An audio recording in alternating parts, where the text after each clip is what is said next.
उस पर चर्चा करने के लिए जो आपने समय दिया है, इसके लिए बहुत बहुत धन्यवाद आपको।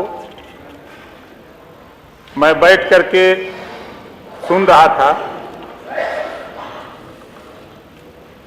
विपक्ष के लोगों का तमाम आरोप इस बजट पे है, लेकिन जिस बात की चर्चा विपक्ष के साथी कर रहे हैं, पीडीए,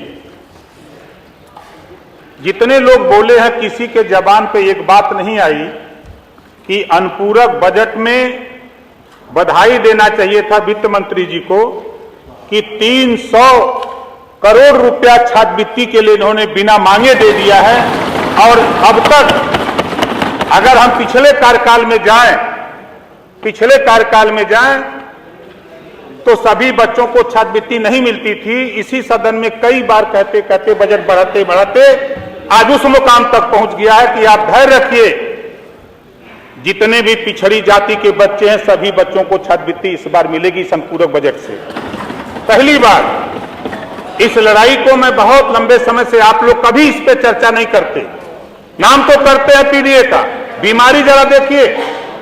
हम माननीय मुख्यमंत्री जी भी हैं, वित्त मंत्री जी, हमारा एक सुझाव है, जो पिछड़ी जाति के बच्चों को छात्रवृत्ति में थोड़ी सी दिक्कत हो रही है आय प्रमाण पत्र में, उसमें शायद ये दिक्कत आप लोग दूर कर दिए होते ना तो उधर रहते, लेकिन नहीं। अब देखिए ये सब नहीं, सुनो बात सुनो भाई, आप लोग जरा धैर्य से सुना करो, जानकारी हासिल करो। सुनिए देखिए, वर्तमान ग्रामीण क्षेत्रों में 46,080 रुपया सालाना वार्षिक आय लेखपाल नहीं बनाता है। शहरी इलाकों में 56,460 रुपए वार्षिक, अगर जोड़ लेंगे मनरेगा का भी तब भी लेखपाल नहीं बना रहा है। हमारा अनुरोध है माननीय वित्त मंत्री जी से, इसको बढ़ा करके बजट की कमी, इसमें बजट की जरूरत भी नहीं है, इसको 1.5 लाख रुपए करने का प्राविधान हो जाए ताकि पिछड़े समाज के जो बच्चे छात्रवृत्ति से छूते रह जा रहे हैं वो भी इस क्राइटेरिया में आ जाए। जैसा कि मुझे जानकारी है कि सरकार की तरफ से प्रस्ताव भारत सरकार को भेजा गया है, विचाराधीन वहां है, उसको जल्द से जल्द इसका निस्तारण हो जाए। अभी हम अपने परिवहन मंत्री और वित्त मंत्री दोनों लोगों को बधाई देता हूं कि आधी आबादी, बड़ी चर्चा हो रही है आधी आबादी, जब 60 वर्ष की महिलाओं को फ्री बस सेवा दी गई वो भी दिक्कत है भाई। अनुपूरक बजट में आया नहीं तब तक फ्री कर दिया वर्मा जी, आप भी वित्त मंत्री रहे हैं, बोल जाते हैं असल में इधर गोल में आ गए हैं।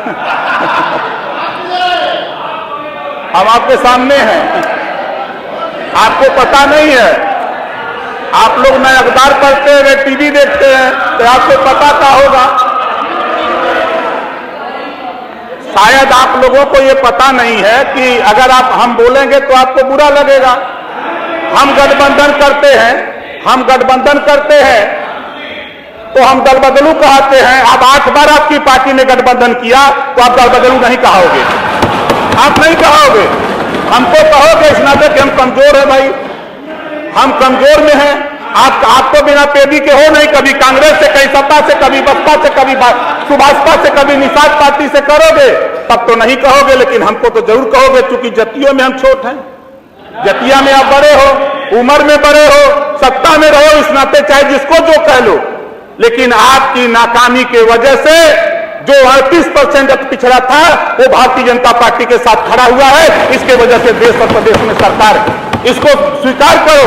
आज जिस पीडीए की चर्चा हो रही है आप कर रहे हो, क्यों कर रहे हो? सत्ता थी तब तो पीडीए नहीं याद आया, तब जातिवार जनगणना याद नहीं आई, अब आज याद आ रहा है सब कुछ।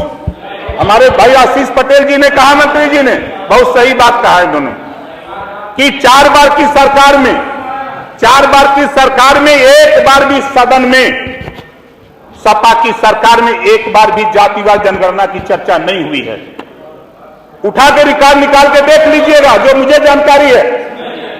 ओम प्रकाश राजभर जब आपकी गोल में गया, जब बोलने लगा तब समझ में आपको भी आया। तब समझ में आया, नहीं तो नहीं समझ में आ रहा था। और आप हमारी बात को नहीं समझ पाए, आप हमारी बात को नहीं समझ पाए। माननीय नेता पद पर बैठे हैं, मैं वैसे नहीं भागने वाला हूं। तलाक भिजवा दिया था, इस नाते मैंने कबूल कर लिया था।